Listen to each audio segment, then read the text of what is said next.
studio. Beware of the shipping delays this holiday season. At least 1/3 of FedEx Ground's delivery network is reportedly at risk of collapse. There's weakness there because you watch how quickly Amazon is moving and like just punch a hole in it. It's a problem of technical debt, right, within the supply chain. Every entity has optimized for their own operations. So to displace, is it possible to displace these guys? And if so, how? And how do you see the market? We can then, restructure FedEx in a different way. Okay, welcome to the Partnershipping Podcast. I'm your host, Craig Radford from WISMO, and we're going to talk about the B2C ecosystem. So this whole podcast, the purpose of it is to expose all the 10,000 small companies. Most of them are going to be bootstrapped, who are going to be on this show, just like us, like WISMO. And we want to know about their origin stories, why they bootstrapped, and then the role they play in the B2C ecosystem, which I liken to being a bit of a jungle. The jungle's got all the different animals in it, all the different species. You've got the TMS players, WMS, final mile companies, middle mile, first mile. So you got all these different layers of the onion, so to speak, and it's a big mystery to most people. Our job at WISMO is curating all these people into one sort of thoughtful customer experience. And we have the privilege today of having on Dmitri from WISMOlabs. He's the CEO, founder, I believe that is correct. CEO? Yes. Awesome. So I was lucky enough to meet up with him, and I can proudly say WISMO, WIZMO or WIZMO if you're in Canada. Somehow we have the same name. He's WISMOlabs with an S, WISMO, and I heard about his product. It's got some great market share in the post-purchase space, and I wanted to have him on the podcast to talk. And he's bootstrapped. Just like us. So yeah, Dmitri, welcome to the show. And I guess this is also your first podcast. Is that right? Yep. So I guess starting with the origin story, how this, by the way, great name of your company. But essentially, the long story short, I got into the business of software development probably back in early 2000, maybe even late 90s. And back then, I had an experience just building small websites, then bigger websites. And essentially, it slowly evolved into e-commerce development company. And back then, there were no companies like Shopify or BigCommerce or any other great solutions that are now so easy to use. Basically, you had to do everything from scratch. So you were like a child coder, like you were coding. How old were you when you started coding? Probably around 12 or 13. I actually built my own first computer when I was 12 with my father, having those little micro schemes and everything. So I guess I was what you call geek by nature. So, but regardless of that, so there was clearly a demand for e-commerce solutions back then, and we just built custom solutions specifically for our clients at the time. The business slowly evolved based on the customer demands into e-commerce marketing company, and we actually had to do a bunch of projects to optimize businesses logistics, and we had a fair share of small and large companies that were helping, and essentially having this experience between building e-commerce websites, fulfilling the marketing needs of the e-commerce websites, taking care of the logistics optimization. Essentially, that experience was a driver for this idea of WISMOlabs, which is basically a post-purchase customer communication platform where our solution helps e-commerce retailers to communicate clearly between in the time when their customers place an order until the time the order arrives to their home. So removing all sorts of uncertainty, giving the clarity. So basically, it became, when it was started in 2016, it was basically a solution that helped e-commerce retailers to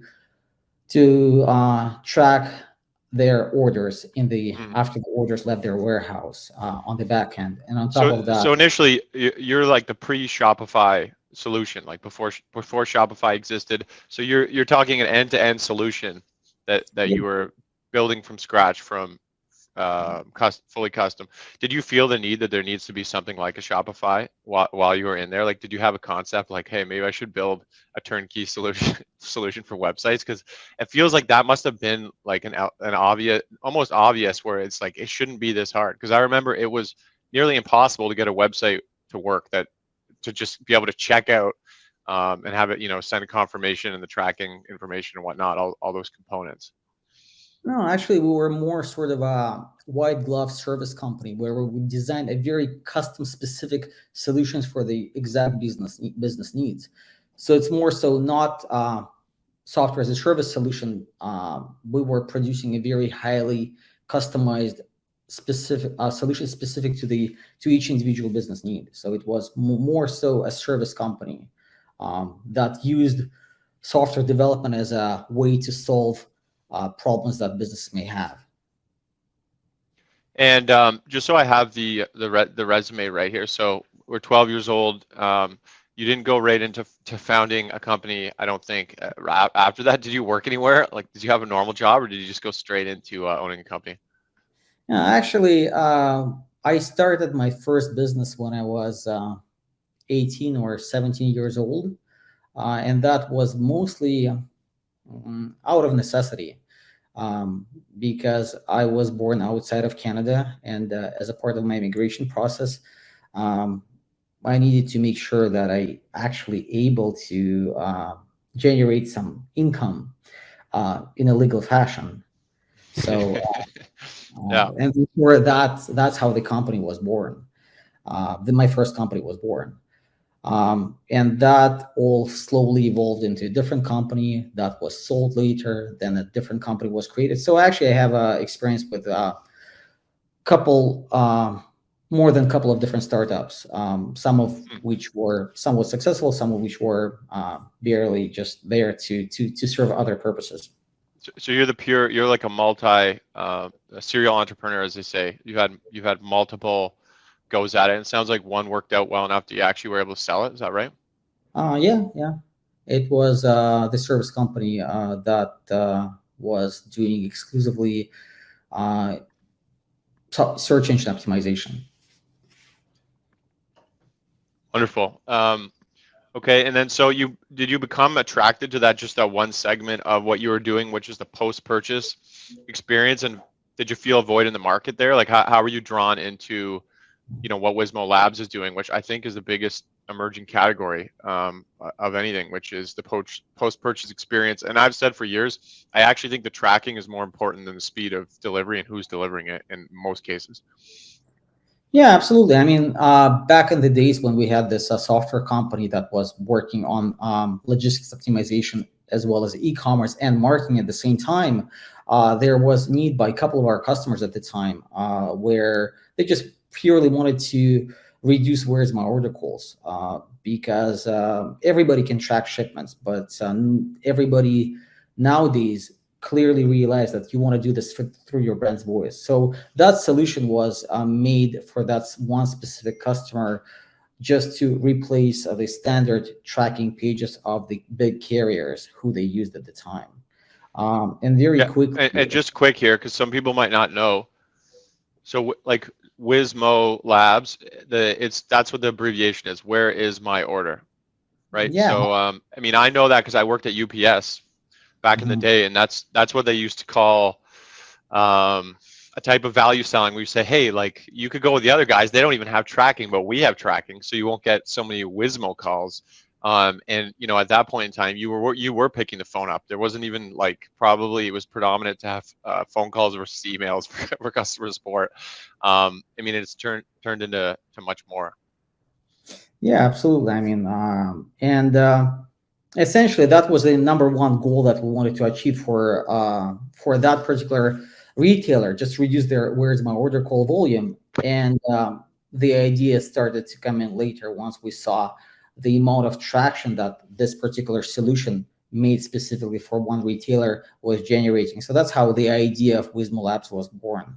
And essentially combining the experience in software building, logistics optimization, reducing where's my order call volume, and having the marketing experience That basically all put together, that's what WISMOlabs currently is. So, and like I said before, everybody can track orders. There's multiple solutions that position themselves as a shipment tracking software. But I feel that WISMOlabs, the way it differs is that not only we can provide a very clear messaging to the consumers of when they should expect their order, whether the information is available or not available with the carriers, but also we can use this time when the consumers are most anxious and most receptive to the any kind of messaging they can receive from the retailer. So we use that period of time to not only have this message branded, have the clarity, remove the friction, but also our platform allows retailers to break their customers into different segments and show different messaging to different customers at the time, at different times. So an example could be if a consumer tracking the product that they bought, product A, maybe you want to upsell them product B, or maybe if they're a big spender, maybe they want to see a different story, or maybe you want to build brand loyalty, or maybe you're in a repeat business where you have some sort of a subscription, and you know that your churn rate maybe happens around month 5, for example, of the subscription. So what WISMOlabs allows retailers like that to do is consume not only the shipping related information, but also customer related and historical data about that particular consumer, and then tailor messaging specific to that consumer. So an example could be, hey, you bought I don't know, red leather boots. Maybe it's going to be raining by the time you're going to get that package. So why don't we just upsell a red umbrella to you? That's sort of a notion behind the scenes. So it's not only about this is Amazon level or even better in some, probably in some cases in terms of the technology. You saw it initially where it was like, hey, you bought this book on Amazon, like, do you like these other books? So you've got the same kind of intelligence there, but it's turnkey where you can just set it up. I'm a bit of a visual learner, as I'm sure a lot of people are, and we can screen share on here. Is there anything we could throw up visually to get a taste of what we're talking about? I know on your site here I'm seeing like Tecovas. That's an iconic brand.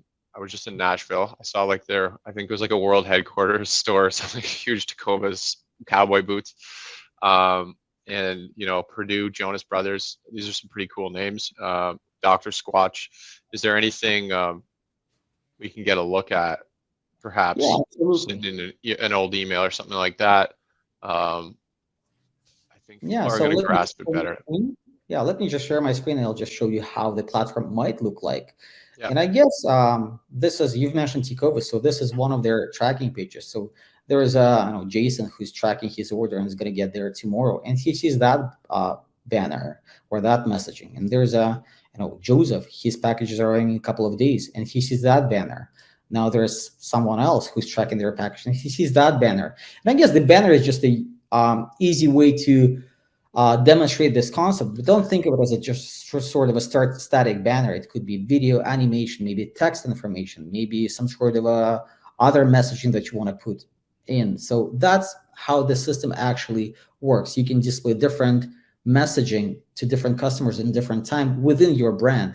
And the same concept extends to all other communications, not only the tracking page itself, but also perhaps email marketing, SMS marketing, and so on. And essentially, one other differentiator is that this whole experience is fully customizable. And of course, customers, for the most part, track it on their mobile phone, so it's device agnostic. But at the same time, they can see not only the information from the carrier, when the order going to get there, but also how the order is progressing through the carrier network. So the closer the order going to get to them, they can see it live on the map, and they can play with the map. They can zoom in, zoom out, and so on. And actually, we've seen a lot of information, and we collect all of the consumer behavior data on this tracking page, so we can see actually customers love playing with the map, which is to each their own. As far as the customization goes, I think the brand value is very important. You clearly don't want to track your orders, have your customers track their orders somewhere at the big box carriers. You clearly want to have at least your logo there, maybe your colors. I mean, a lot of people don't get it too. I hate seeing it because a lot of people, oh no, we don't need that assistance with either a partner like yourself I mean, we have our own tracking, but it's not really our core approach. I mean, we push people towards someone like you, but it's not just the tracking. It's like it's a marketing tool, and it is got huge ROI on it. Like you're kind of a sucker if you're not using, like you're throwing money out the window basically if you're not doing something like this. Like, am I right? I see you're 20 to 30 times ROAS. You got it on your LinkedIn page here as one of the headlines. What is that? Well, basically, there's multiple components how platform can be used, and one of them is just tracking. But as I demonstrated here with the example of T-Cobus, they use it for displaying the different banners to different customers at different times. And generally, on the monthly expense with us, they generate about 20 to 30 times of extra additional sales that they otherwise wouldn't have. But also, not only direct ROI from our platform is important, the branding and brand repetition is also very important, because the average consumer, depending on how quick your shipping processes are or your logistics, the average consumer tracks their package about anywhere between a couple of times through order journey upwards to upwards of 6 to 7 times. Yeah, Well, I heard 8. I heard 8, but that was a number of years ago. I feel packages moved slightly slower back then, and so maybe now, absolutely. like they don't have the opportunity to actually check 8 times. So maybe it's something like a 6 or a 5, but it's still a lot. And whenever we are getting, you get the odd bad Google review, you get 1 star from someone who's upset. We're not actually even delivering the package, but the reason they're upset, it always has to do with a breakdown in their knowledge about where their package is at Yeah, certain time, and it absolutely. drives them crazy. Like they'll go right off the rails.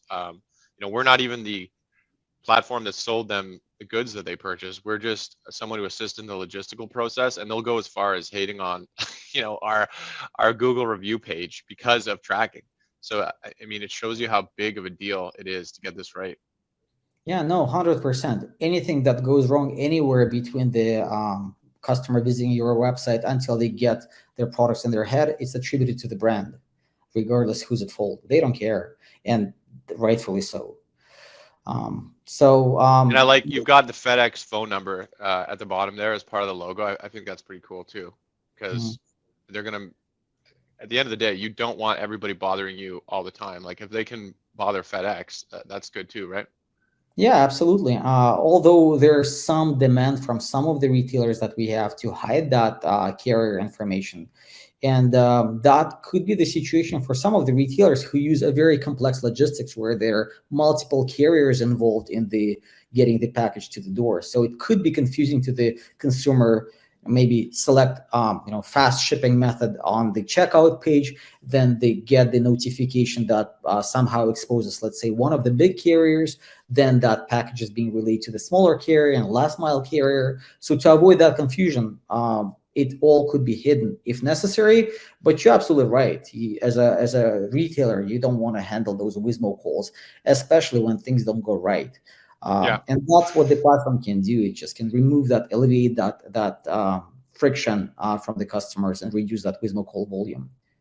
And we've actually worked on one of the customers has got a more complex multi-carrier setup. I mean, that's kind of what we do, but you're right. It ends up being there's too many carrier names in a sense.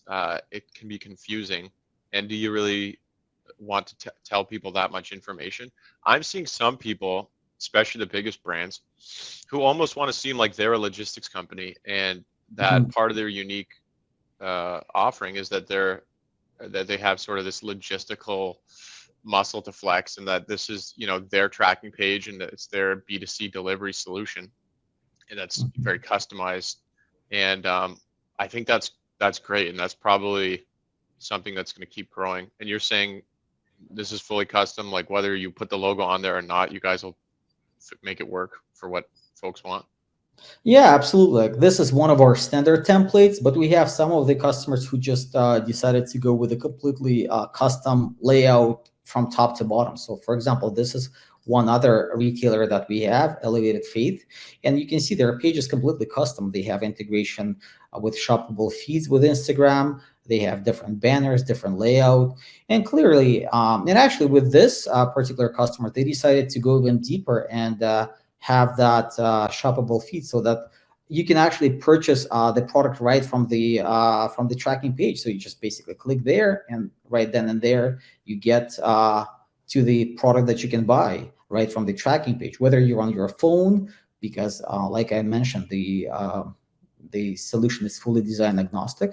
So on the mobile device, you can do the same things. You see the banners, you see the all of the same things, but on the phone, it works. So I see a lot of people who they're often in the marketing department. The issue with e-commerce logistics is that it touches every department, so you kind of end up having to sell to everybody. And when it comes to the tracking, the post-purchase experience, sometimes, being the shipping people, they really don't even want to talk to us about that because it's so specific to marketing. This is really a marketing tool. The issue is they'll say, oh, like, how do I prove, I'm like a middle management marketing person, let's say. How am I really going to prove to my superiors that I'm justifying the additional cost? And I don't know exactly what your cost is, but I'm ballparking like 5 cents, 8 cents, 10 cents, something like that. But the idea here is you're actually able to articulate an ROI here through the application, so that you're not going to be in hot water for spending extra money. If you're a marketing guy, you'll say, hey, it doesn't matter. There's ROI here. Take a look. Is that true?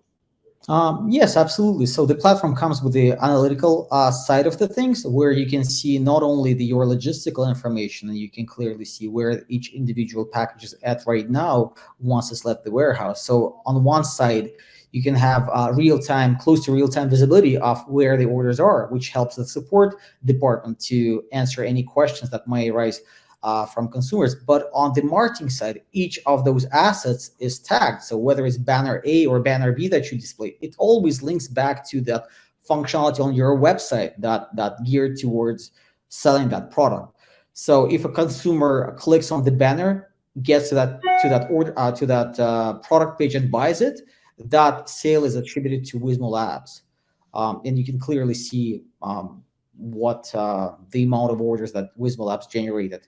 And actually, there's quite a few other things that you can see as far as the brand contribution, how much extra time the consumer spend on the retailer branded tracking page, what they've done there, what their anxious level, whether they've been tracking a lot or not that much. So you can see a lot of different things in the admin area. Yeah, this is deep into that post-purchase customer space. I'm just keeping an eye on time. I want to probably keep these around that 30-minute mark. And there's still some other stuff I want to talk about. But before going away from these visuals, because I do love throwing up the screen share and taking a look at the real goods here. What else do you want to talk to us about in terms of post-purchase experience? I know there's the SMS component. Is that being managed through here? Some carriers have the estimated delivery times, some don't. That's an issue. I'm just trying to bring up some of the core issues I see in the field, and the key value points. Make sure we touch on them here so we're not missing anything. Yeah, so let me address a couple of those points that you've mentioned. So one side is communication. So eventually everything ends up within the tracking experience, the tracking page. With WISMOlabs as a platform itself can send out additional SMSs. So let's say the carrier, the package, the order that being tracked by a consumer goes through a series of events, let's say shipped, out for delivery, you were not home, so we failed delivery attempt, the package was delivered. WISMOlabs can send out those additional shipment-related notifications right from the platform, or we can integrate with the third-party email services such as Klaviyo, and so that you can basically use those flows within platforms like that and send out those notifications. We can also send out SMSs, and each SMS can have the included short bit looking like a tracking link where your consumers would tap on it and get to the tracking page, and again, decide what they want to do there. And that's basically the communication part. Another thing that you've mentioned was around the some of the retailers don't have the ETAs when it comes to letting customers know when they actually going to get the It's still sort of a cutting edge thing. I mean, not everyone has it. It's still kind of a very advanced thing to have a carrier with the API call for, okay, let's look at origin, let's look at destination, let's give historical data from some data lake or whatever. You know, we've rolled it out on a couple of our core services, but I know that you guys can, I think, do that for people who don't have that technology, and we don't have it for all our services. A lot of our carriers services, we just haven't gotten there yet. Yeah, and think of it this way: we, on a daily basis, we track millions and millions of different packages handled by different carriers. So we have a very good understanding of what the average transit times for the packages, depending on their destination and where they're coming from. So essentially, having that data allows us to sort of guesstimate when the package might arrive based on the historical data. Although I can attest to, especially in the last recent years, when throughout the COVID years where the everything was out of whack, so that historical data was not applicable. But the other differentiator that we have in the platform, that as a retailer, you have a very high level of fine tuning in terms of how that estimation would work. So even for the carriers that don't have any useful historical data due to their, let's say, maybe the volumes that they ship or anything else, what WISMOlabs platform allows you to do is generate what we call business rules. So imagine the scenario: maybe you got an order placed by a consumer Friday morning, and you process this order and you generate the tracking code, but it's not going to leave your warehouse until Monday. And we know that it goes from your warehouse into a customer location. And we know that on average, that package might take a couple of days to get there, but sometimes it might take longer. So what we can do from that Friday night, when you generated the tracking number, or even before, when the order was placed, right from that point on, WISMOlabs can estimate, add all that logistical nightmare together and say, okay, well, this order seems to be scheduled to be shipped on Monday, and it takes another couple of days. So the consumer from that Friday night will be able to see that they should expect their order to get there sometimes between Wednesday and Friday. So it's not necessary that you absolutely forced to display a certain date on this calendar. You can actually have a date ranges.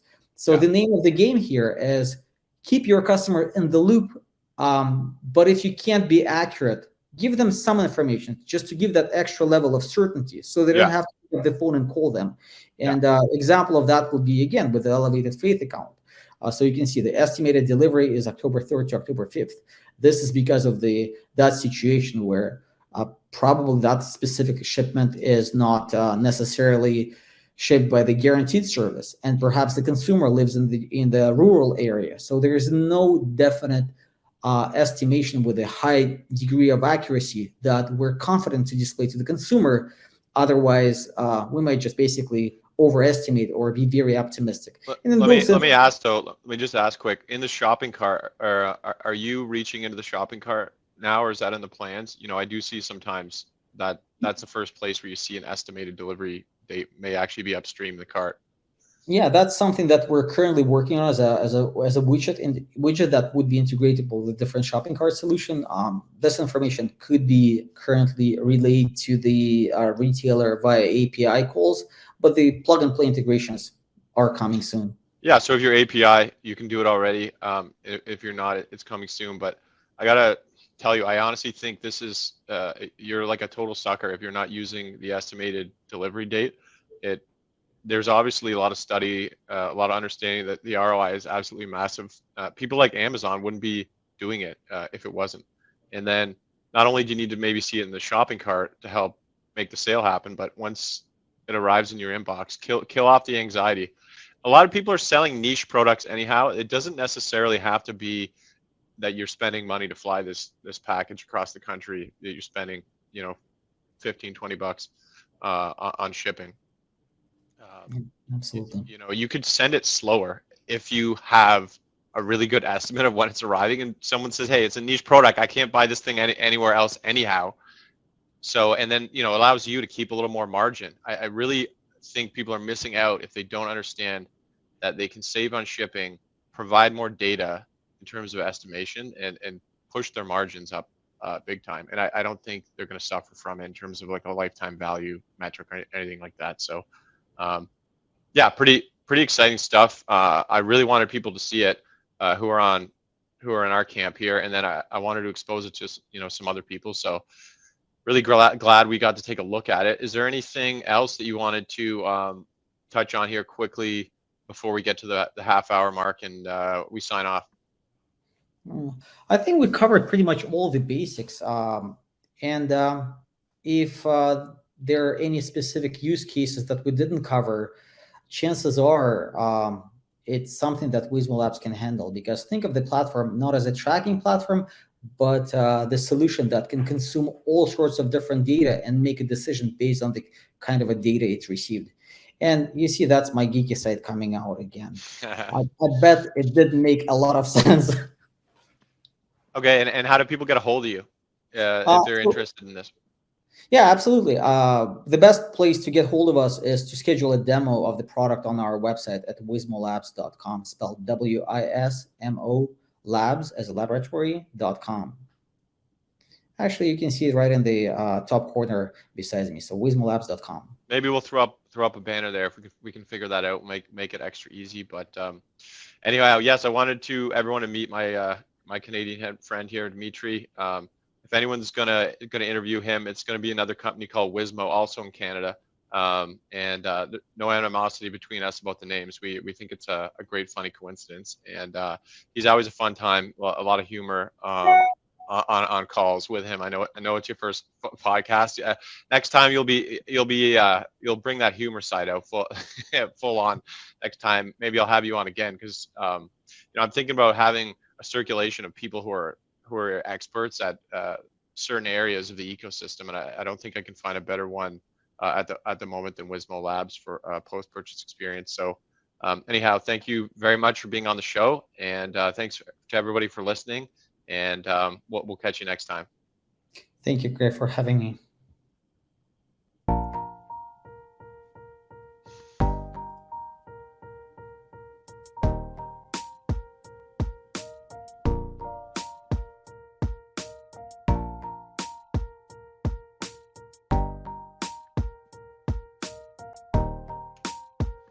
All right, that's